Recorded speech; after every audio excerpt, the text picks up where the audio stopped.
Hey, what's going on, everybody? Welcome to another episode of Lead, Sell, Grow the Human Experience podcast. And this is live. So happy New Year. This is my very first 2024 live stream. I'm super excited to be here. Just got back from Costa Rica with the family, had an amazing vacation. It was just great. And, in these vacations, there's a lot of time to think, a lot of time to process, kind of take notes. And I was wondering, what is it that I want to talk to you guys about when I get back? What do I want to say? What can I say that's going to make just the biggest impact? If you don't know me, my name is Eric Konovalov. If you want to know how to pronounce that, picture cone of olives without the S, cone of olive. And I am the guide who takes people from where they are to where they want to be. Simple as that. So today I want to talk about and give you guys ammunition to expedite your success in 2024. All right, fair enough. So real quick, let me start off. If you are watching, let me know where you're watching from. I can see the comments. I'll put them up here. I like this StreamYard thing. It's really cool. But for some of you who've been following me for a while, you've probably heard this story. I wasn't born in the United States. I came here from former USSR when I was 10 years old. All right. And I went to fourth grade. So forward to sixth grade. Now, when I got here, I spoke zero English. So this is pretty impressive right now, right? But when I got here, no English whatsoever. And I shared that I learned how to speak English from watching Bugs Bunny, right? I used to greet people saying, "What's up, Doc?" This was back in 1990, 1991 era. So I go into sixth grade and I'm sitting in social studies class, and the teacher has everybody going through and reading a part of a paragraph, and they get to me and I'm reading and I see this word that I've never seen before. And the word was Arkansas. And as you can imagine, I look at it and I pronounce it Arkansas. And the whole class erupts. All right. Everybody goes nuts. The kids are laughing at me. The teacher is laughing at me. And I just remember this crazy, crazy embarrassment that I felt when that happened. All right. So in sixth grade, this happened. Now, I kind of forgot about that. And I'll share with you how this resurfaced in a little bit. But before we continue, we got to agree on a premise here. The way we operate, right? The premise that we have to come from, and this is what the ammo is going to be based on. The premise we have to come from is that our thoughts are the beginning of everything that we do.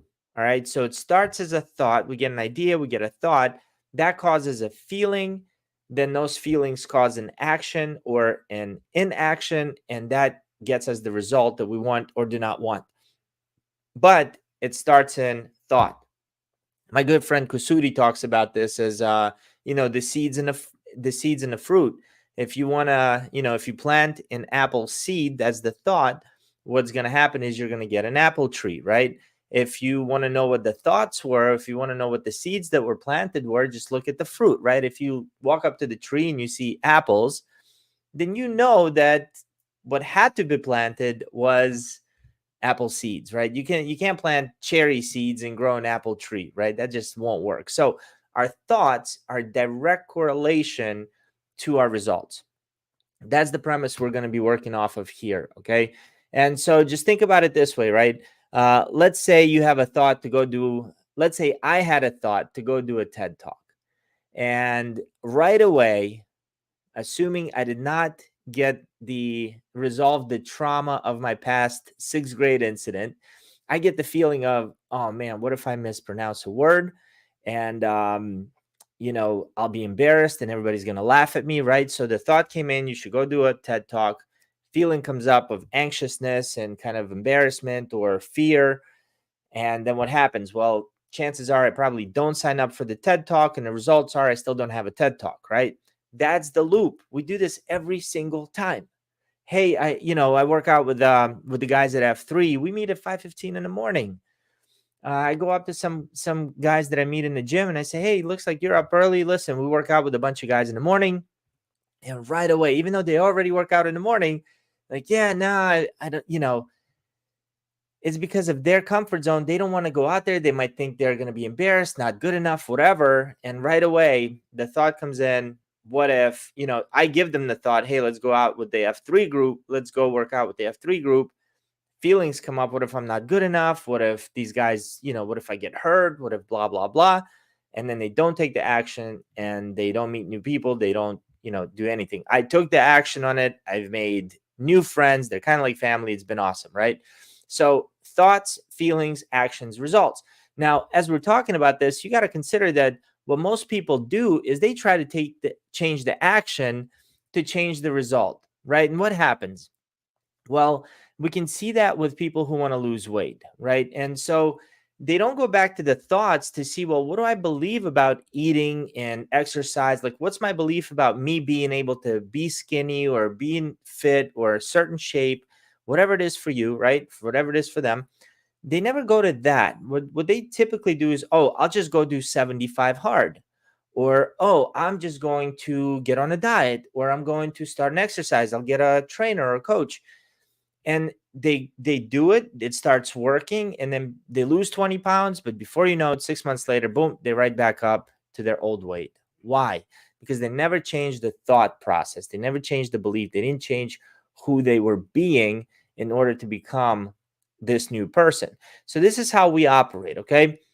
Now, since the 6th grade, I've done hundreds of presentations. Okay, hundreds. In the military, I was presenting in front of high up officers and doing briefs and things like that. Out of the military, as a sales manager and director, and as a sales rep, I've presented in front of a bunch of people, in front of boards, in front of teams, in front of groups.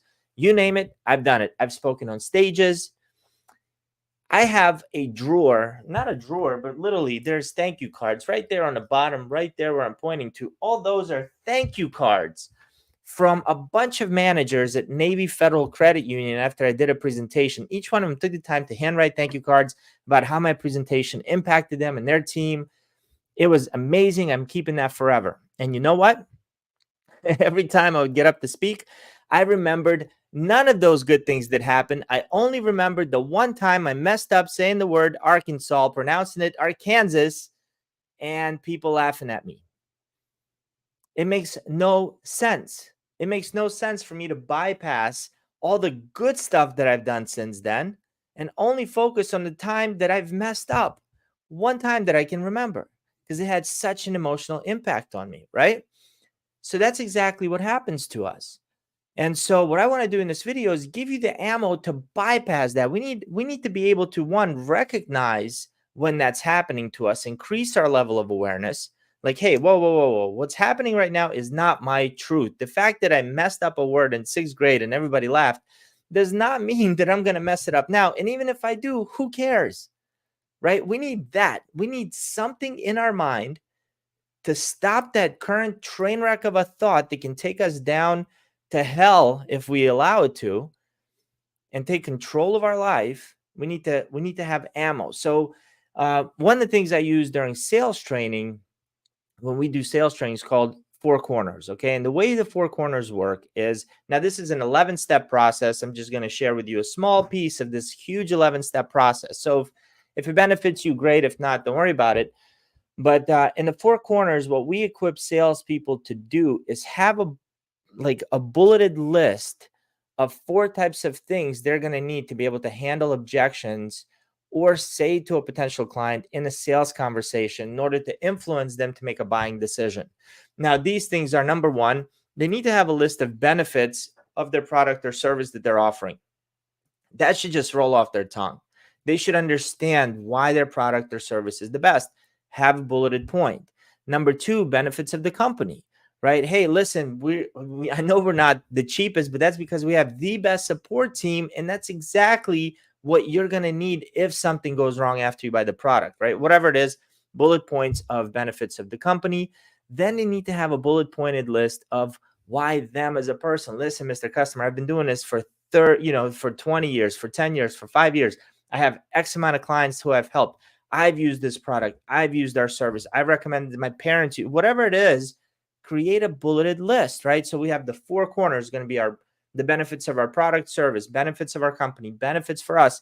And then the last one is the uniqueness of the offer that we have in hand. So like, for example, right now in my Relentless Goal Achievers group, anybody who signs up for our book study year. We're doing 5 books. It's amazing and pays for the full year. The uniqueness of the offer is that they only get to pay for 11 months, get 12 months free, get 1 month free.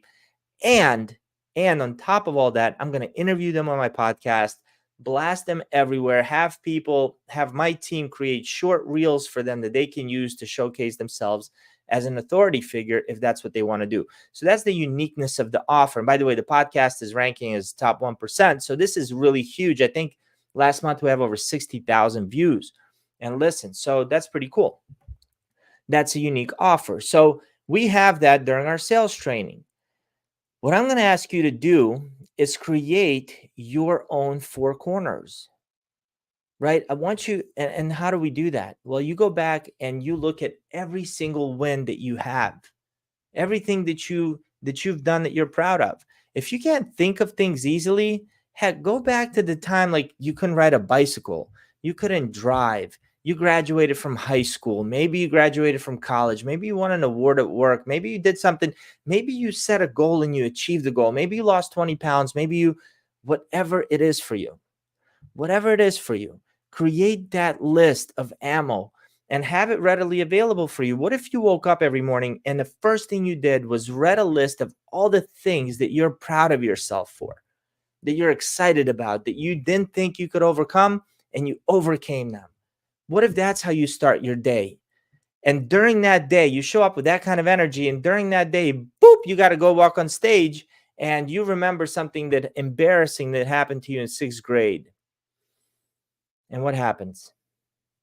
Now you have enough evidence to say, whoa. Yeah, I get that happened in 6th grade, but shoot, I spoke in front of hundreds of people. I got thank you notes. People love me. I got applauded. I have Google reviews. Print out Google reviews if you have them.